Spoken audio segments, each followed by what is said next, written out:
अनुपमा में आज राखी पूछती है कि काव्या और वनराज अभी तक कमरे से बाहर क्यों नहीं निकले हैं।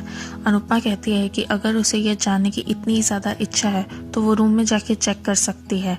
राखी कहती है कि उसे ये सब देखने की कोई ज़रूरत नहीं है, पहले ही उनके घर में बहुत ज़्यादा तमाशा हो चुका है, अब वो उनके कमरे में जाके नहीं देखना चाहती है कि क्या तमाशा चल रहा है। किंजल राखी से कहती है कि वो उनके घर से चली जाए। राखी कहती है कि एक दिन किंजल को समझ में आ जाएगा कि उसकी माँ कितनी ठीक थी और वो खुद कितनी गलत थी। किंजल उसकी बातों के ऊपर गौर नहीं करती, जबकि वनराज काव्या से कह देता है कि वो अब ठीक होने के बाद में ही बताएगा कि वो काव्या के साथ में आना चाहता है या नहीं आना चाहता है। काव्या कहती है कि उससे लगता है कि अब उनका रिश्ता जिस जगह पे शुरू हुआ था उसी जगह पे ख़त्म होने वाला है। उसे लगता है कि अब उसे अपनी बच्ची कुची सेल्फ रिस्पेक्ट लेके यहाँ से चले जाना चाहिए। अगर वो 8 साल पहले की काव्या होती तो वो अभी तक रुकती भी नहीं, पर क्योंकि आज वो वनराज से बहुत ज़्यादा प्यार करती है इसलिए वो यहाँ पे उसके लिए रुकी हुई है।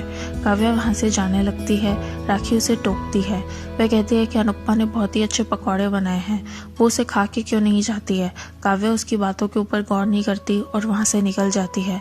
वह देखती है कि अनुपमा के हाथ में एक कांच का घर है। वो और अनुपमा एक दूसरे से टकराते हैं और अनुपमा के हाथ से वो कांच का घर टूट जाता है। काव्या उससे पूछती है कि क्या वो अब ये घर जोड़ेगी। अनुपमा कहती है कि अगर अब उसने इसे जोड़ने की कोशिश की तो इसमें दरारें रह जाएगी और वो एक दरारों वाला घर नहीं चाहती। वो काव्या को साफ साफ शब्दों में कह देती है कि वो अब अपनी ज़िंदगी में ना तो काव्या को चाहती है और ना ही वनराज को चाहती है। वहाँ पे पाखी वनराज के लिए बनाना मिल्क शेक लेके आती है। वो वनराज के साथ में अच्छा टाइम स्पेंड करती है। अनुपमा उन्हें साथ में खुश देख के खुश हो जाती है। लीला अनुपमा से कहती है कि शायद अब वनराज कभी भी यहाँ से नहीं जाएगा।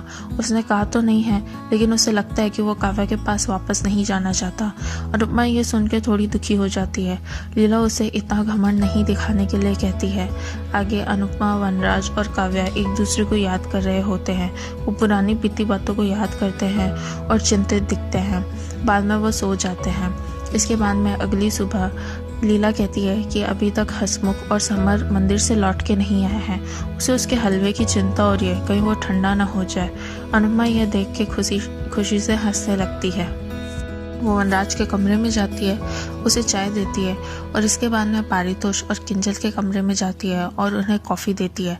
जब अनुपमा देखती है कि किंजल खुद ही पारितोष की कॉफ़ी लेके जा रही है तो वो उन दिनों को याद करती है जब पारितोष उसके पास में आता था और उससे कॉफ़ी मांगता था। अनुपमा थोड़ी दुखी हो जाती है।